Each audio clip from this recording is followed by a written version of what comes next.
Hello दोस्तों, जय हिंद जय भारत। पता है, मैं आपसे एक बात करता हूं। इस दुनिया में तीन चीजें होती है और ये किसी मूवी का डायलॉग है और इस मूवी का नाम आप कमेंट बॉक्स में जरूर डालिएगा। दुनिया में तीन चीजें होती हैं, इंटरटेनमेंट, इंटरटेनमेंट, इंटरटेनमेंट। मूवी का नाम कमेंट बॉक्स में जरूर आप डालिएगा। अब आपको अगर एग्जाम क्वालिफाई करना है, किसी भी एग्जाम को अगर 100% कम समय में बहुत अच्छे तरीके से तैयारी करके आप क्वालिफाई करना चाहते हैं तो तीन ही रूल है। सिलेबस, प्रीवियस ईयर और प्रैक्टिस। सिलेबस, प्रीवियस ईयर और प्रैक्टिस के साथ सेट प्रैक्टिस। ठीक है, अगर आप तीन चीजों को करते हैं तो आपका एग्जाम बहुत कम समय में बहुत आसान तरीके से निकाल सकते हैं। लेकिन अगर आप तीन चीजों पे फोकस, बच्चा तीनों चीजों को छोड़कर सभी कुछ कर लेता है। ठीक है, डिफरेंट टीचर को ढूंढते चलता, भाई वो पढ़ा देगा, वो वैसे है, सब कर देगा, कोई फायदा नहीं है। आप मेरे साथ रहो, मैं आपको पॉलिटेक्निक निकलवा दूंगा, गारंटी है मेरा। ठीक है, अब जब मैंने सिलेबस पिछले वाले वीडियो में मैं डिस्कस कर चुका हूं, जो बच्चे ने सिलेबस नहीं देखा जाकर सिलेबस पहले देख लीजिएगा। और अब जो वीडियो में ला रहा हूं, प्रीवियस ईयर का पूरा सॉल्यूशन विद कॉन्सेप्ट। अगर आप इतना भी करके जाते हो तो मेरा वादा है कि आपका पॉलिटेक्निक का क्वेश्चन 100% बनेगा, अगर आप इतना करके जाते हो तो। ठीक है, क्योंकि मैं क्वेश्चन के साथ पूरा कॉन्सेप्ट चैप्टर, जैसे अगर ये क्वाड्रेटिक इक्वेशन का क्वेश्चन आया ना, हम यहां पे क्या करेंगे, इस क्वाड्रेटिक इक्वेशन का या लीनियर इक्वेशन इनटू वेरिएबल को सारा कॉन्सेप्ट, सारा इंपॉर्टेंट बात बता देंगे। तो आपको इस वीडियो से ज्यादा किसी का फालतू वीडियो देखने से समय बर्बाद करने की जरूरत नहीं होगा। आइए अब देखो, क्वेश्चन पूछ रहा है, क्वेश्चन नंबर 2। ये जो क्वेश्चन आया हुआ है ये 2022 में आया हुआ है, ठीक है ना।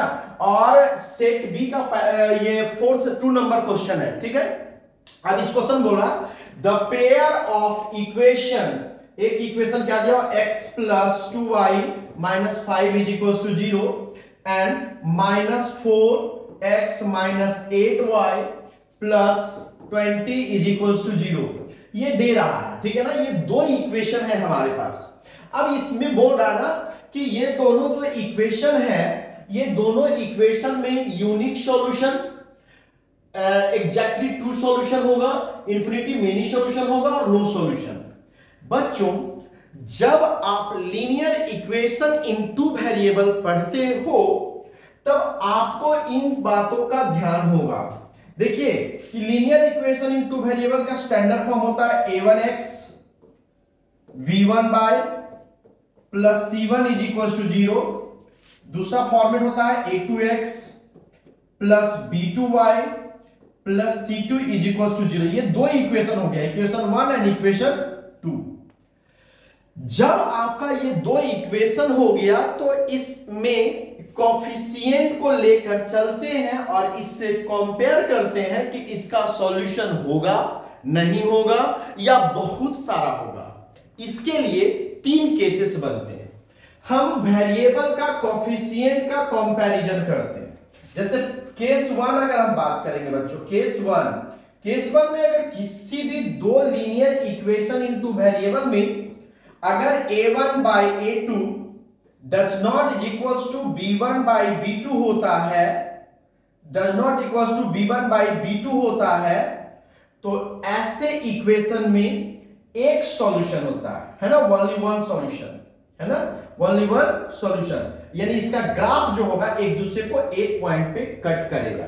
यानी जब कोई दो लीनियर इक्वेशन में अगर हम कंपेयर करते हैं a1 by a2 is equals to does not equals to b1 by b2, तो यहां पर सिर्फ और सिर्फ एक सॉल्यूशन होगा, यानी यूनिक सॉल्यूशन होगा। लेकिन केस 2 में अगर हम आते हैं, केस 2 में अगर बाय चांस मान a1 by a2 is equals to b1 by b2 does not equals to c1 by c2 होगा, तो यहां पर क्या हो जाएगा, नो सॉल्यूशन। ठीक है, और इसका ग्राफ जो हो जाएगा वो हमारा पैरेलल हो जाएगा। ग्राफ क्या हो जाएगा, पैरेलल। अगर हम केस 3 की बात करते हैं बच्चों, ठीक है ना, केस 3 की बात करेंगे। केस 3 में अगर a1 by a2 is equals to a1 by a2 a1 by a2 is equals to b1 by b2 is equals to c1 by c2 होगा, तो इंफिनिटी मेनी सॉल्यूशन होगा, यानी जो दोनों ग्राफ होगा वो हर पॉइंट पे सॉल्यूशन आपको देगा, यानी मेनी सॉल्यूशन होगा। बच्चों ये एक क्वेश्चन था, इस क्वेश्चन से आप कॉन्सेप्ट भी जान गए, आपने क्या जाना, कॉन्सेप्ट भी जाना, और साथ में आपने कॉन्सेप्ट भी जाना और साथ में क्वेश्चन का प्रीवियस ईयर का सॉल्यूशन भी हो गया। और आप ये भी सोच पा रहे हो कि यहां पर से क्या क्वेश्चन आपके एग्जामिनेशन में पूछा जा रहा है। ठीक है, अब सोचो इससे ये क्वेश्चन पूछा, दो इक्वेशन देकर कंपेयर करवा रहा है। चलिए अब ये इस चीज को आप नोट कर लीजिएगा अपने कॉपी में, अब मैं इसको इरेज कर रहा हूं। ठीक है, आइए अब देखो, अब हम ये दोनों इक्वेशन को कंपेयर करेंगे, यानी x plus 2y minus 5 is equals to 0 और यहां पर minus 4x minus 8y plus 20 is equals to 0। ये दो चीजें हुई बच्चों।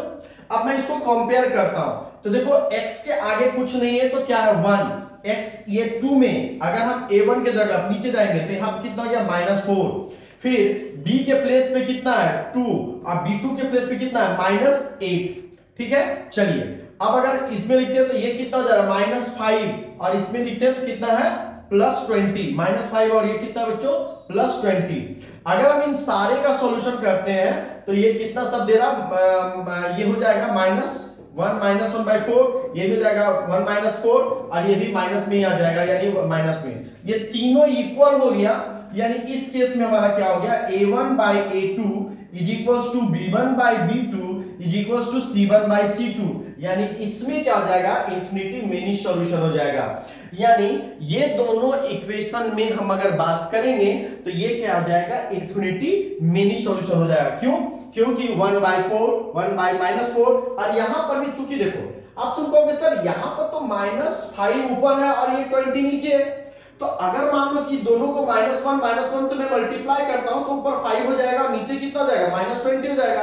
अब काटेंगे तो कितना हो जाएगा 1/-4, यानी आप इसमें कंपैरिजन करोगे और कंपैरिजन में a1 by a2 is equals to b1 by b2 is equals to c1 by c2 होगा, तो ये क्या होता है, इंफिनिटी मेनी सॉल्यूशन होगा और इसका ग्राफ क्या हो जाएगा, एक ही स्ट्रेट लाइन पे आगे बढ़ेगा।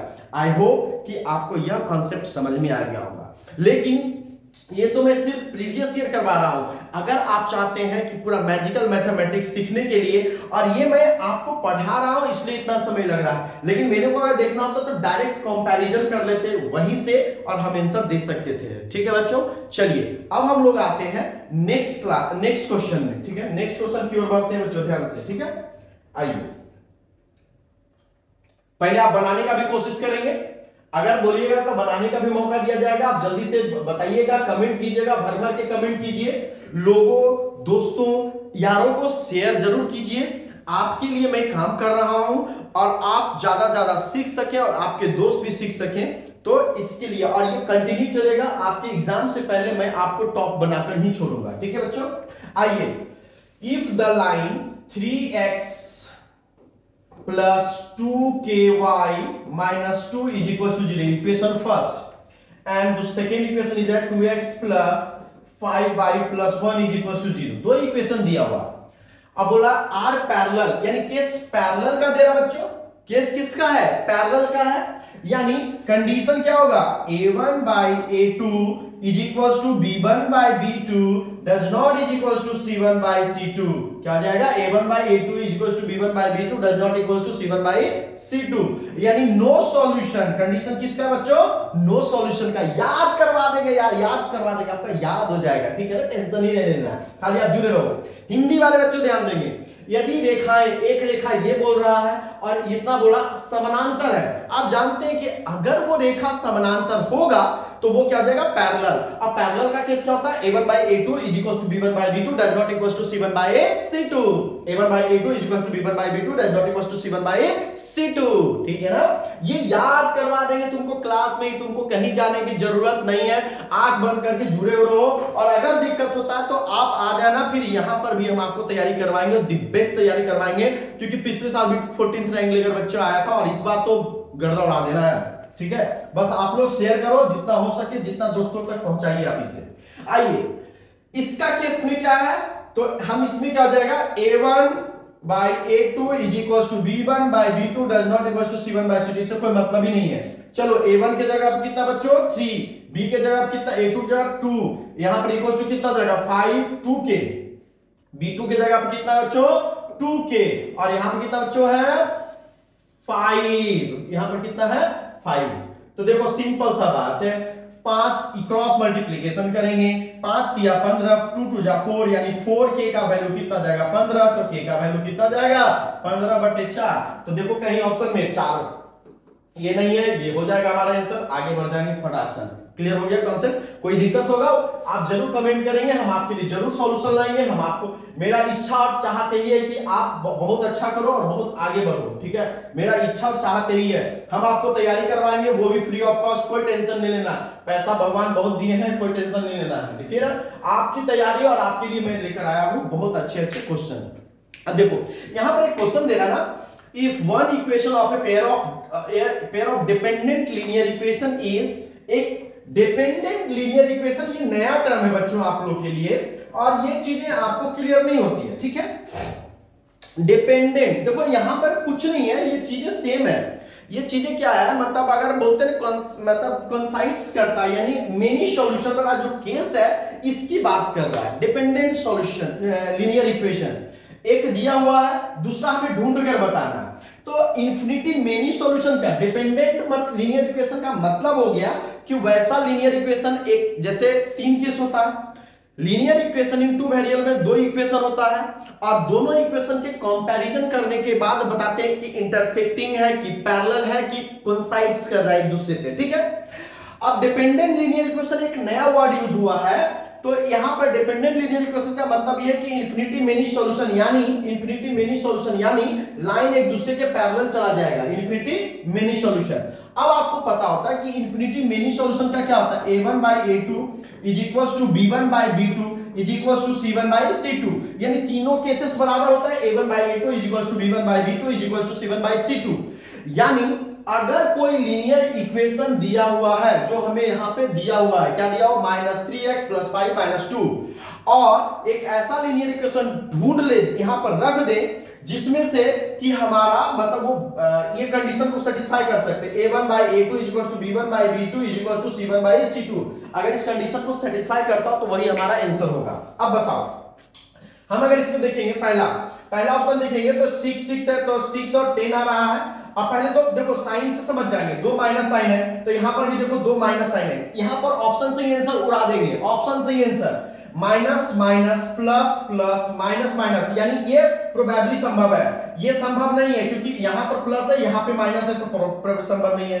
ये भी संभव नहीं है, ये प्लस है, ये माइनस है, लेकिन यहां पे माइनस नहीं है, तो ये भी संभव नहीं है, ये भी संभव नहीं है। अब आते हैं इस पे, तो देखते हैं कि अगर -6 रखते नीचे में बच्चों, ठीक है ना, फिर 6x, फिर प्लस कितना जाएगा 10y, फिर माइनस कितना जाएगा 4, ये सब कट जाएगा, और सब कटने के बाद कितना देगा 1/2, सब 1/2 के बराबर है, यानी इस केस को सेटिस्फाई कर रहा है, यानी इसका पहला ऑप्शन सही हो जाएगा, इसका पहला ऑप्शन सही होगा। लेकिन हम एग्जाम में कैसे समझेंगे, तो पहला इक्वेशन को देखेंगे, अगर इसके पहले माइनस है तो ये दोनों को तो पहले उड़ा देंगे, ये दोनों हो ही नहीं सकता, ये दोनों हो ही नहीं सकता। उसके बाद प्लस है तो उसके बाद यहां पर भी प्लस है, उसके बाद यहां पर माइनस है तो यहां पर भी क्या है, माइनस है, ये नहीं होगा, ये आंसर एकदम ऑप्शन से आंसर को उड़ा देंगे। सिर्फ आप जुड़े रहिए, हम आपको बर्बाद कर देंगे,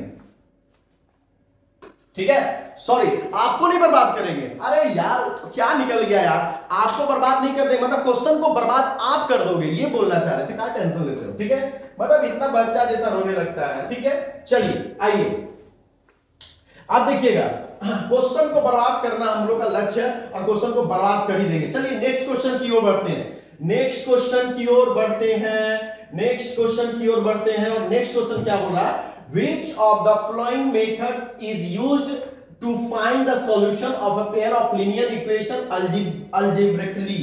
यानी आप जानते हो कि ये दो कौन सा मेथड है जो अलजेब्रिक एक्सप्रेशन को linear equation in two variable को सॉल्व करने की जरूरत पड़ता है। तो बच्चों हम लोग किससे सॉल्व करते हैं? ग्राफिकल मेथड भी सॉल्व करते हैं, एलिमिनेशन मेथड सॉल्व करते हैं, सब्स्टिट्यूशन मेथड सॉल्व करते हैं, क्रॉस मल्टीप्लिकेशन सॉल्व करते हैं और एलिमिनेशन मेथड भी सॉल्व करते हैं। ठीक है ना? तो देखते हैं, सब्स्टिट्यूशन मेथड करते हैं, एलिमिनेशन मेथड करते हैं, क्रॉस मल्टीप्लिकेशन करते हैं। तो हमको ऑप्शन देना ऑल द अबव, तो हमारा ऑप्शन क्या जाएगा? ऑल द अबव, यानी सब का करते हैं भाई। डरना नहीं है, कॉन्फिडेंस लेकर आना है, डरना नहीं है, कॉन्फिडेंस आप में डेवलप करवाना है और आप आराम से आंसर देंगे बच्चों। ठीक है ना? और ये धमाकेदार वीडियो हम आप लोग के लिए ला रहे हैं, आप ज्यादा से ज्यादा दोस्तों तक शेयर कीजिए और जितना अनलिमिटेड क्वेश्चन अगर आपको पूछना है, जानना है, तो आप हमारे सेंटर महर्षि IIT एकेडमी जनता मार्केट बस स्टैंड जरूर आइए, हम आपको सॉल्यूशन देंगे। नहीं आ सकते हैं व्हाट्सएप कीजिए, मैं वहां पर सॉल्यूशन आपको देने के लिए तैयार हूं। आइए, एक क्वेश्चन दे रहा है, cot theta is equal to 7/8, then find the value of. ठीक है ना? सिंपल सा बात है। अगर हम लोग देखेंगे, अगर हम लोग बच्चों यहां पर देखेंगे तो ध्यान से देखिएगा, cot थीटा का वैल्यू होता है cos theta by sin theta. क्या होता है बच्चों? cot थीटा का वैल्यू कितना होता है? cos theta by sin theta. अब बताओ, cos के जगह पे 7 है और sin के जगह पे कितना है? 8 है। अब इसमें पुट करना है, तो देखो sin के जगह पे 8 पुट करेंगे, यानी sin के जगह पे 8 पुट करेंगे तो ये क्या हो जाएगा? 9, और ये कितना जाएगा? अच्छा अब बताओ, यहां पर एक चीज देख सकते हैं, ठीक है ना? सिंपल सा लॉजिक है, इतना भी जाने की जरूरत नहीं भाई, इतना भी जाने की जरूरत है। सुनो, 1 प्लस, तुम जानता ना कि a plus b into a minus b का वैल्यू कितना होता है? A square minus b square. देख लेना, यहां पर है a plus b into a minus b, तो कितना जाएगा? 1 स्क्वायर माइनस साइन स्क्वायर हो जाएगा बाबू। अब 1 स्क्वायर माइनस साइन स्क्वायर का वैल्यू कितना हो जाता है बाबू? cos square theta. अब देखो cos स्क्वायर थीटा, अब यहीं से आंसर दे देंगे। cos तो ऊपर ही रहेगा ना, तो जो 49 ऊपर होगा वही आंसर होगा। नीचे भी हो जाएगा 1 प्लस cos थीटा और 1 माइनस cos थीटा, तो 1 माइनस, तो वो भी कितना जाएगा? 1 minus cos square theta, 1 minus cos square theta का वैल्यू कितना आता है? sin theta. कितना आता है? sin square theta. तो कुछ नहीं करेंगे, इसका जो वैल्यू दिया हुआ है, इसका जो वैल्यू दिया हुआ है, ऊपर में cos आ गया, नीचे में हमारा sin आ गया, तो इसका सिर्फ स्क्वायर करेंगे, यानी 49/64 इज योर राइट आंसर। यानी जब भी आपको ऐसा क्वेश्चन आ जाए कि 1 plus sine theta into 1 minus sine theta divided by, फिर दिया 1 plus cos theta minus 1 minus cos theta अगर दिया हुआ है, तो आप देखिएगा कि कॉट थीटा का जो वैल्यू होता है ना, वो cos theta by sine theta होता है बच्चों। क्या होता है? Cos theta by sine theta. अब देखो यहां पर 1 माइनस तो ऊपर में क्या आ जाएगा? Cos square theta. क्या हो गया? और अगर मान लो कि cos थीटा का वैल्यू अगर 7/8 है, तो cos स्क्वायर थीटा का वैल्यू 7/8 का होल स्क्वायर होता है। क्या होता है? 7/, अगर इधर स्क्वायर होगा तो RHS LHS में स्क्वायर होगा तो RHS भी स्क्वायर हो जाएगा। ठीक है ना? तो इन सब क्वेश्चन को बनाने का झंझट से दूर रहो। देखो जब भी आएगा ऐसा पैटर्न बनता है बच्चों, देखो मजबूरी समझो, देखो ऐसा पैटर्न बनता है, ये पैटर्न बना तो क्वेश्चन दे दिया। अब तुमको अगर मान लो कि तुम अगले बार एग्जाम दे तो हो सकता है कि ये क्वेश्चन ऐसे दे दे तुमसे, ये क्वेश्चन ऐसे दे दे 1 plus cos theta into 1 minus cos theta divided by 1 minus sin theta into 1, तो थोड़ा सा चेंज करके भी दे सकता है। ठीक है ना? तो हम लोग आज क्वेश्चन नंबर 6 तक पहुंचे हैं। अगले वीडियो में मिलते हैं, बहुत जल्द से मिलिएगा, हमारा वीडियो अपलोड होते रहता है, और कुछ भी डाउट्स हो आप जल्दी से मिलिएगा। ठीक है? और प्लीज दोस्तों, आप लोग के लिए इतना मेहनत किया जा रहा है, आप ज्यादा ज्यादा वीडियो को शेयर कीजिए, दोस्तों तक पहुंचाइए और पढ़ाई को जारी रखिए, पॉलिटेक्निक निकालिए। थैंक यू बच्चों, जय हिंद जय भारत।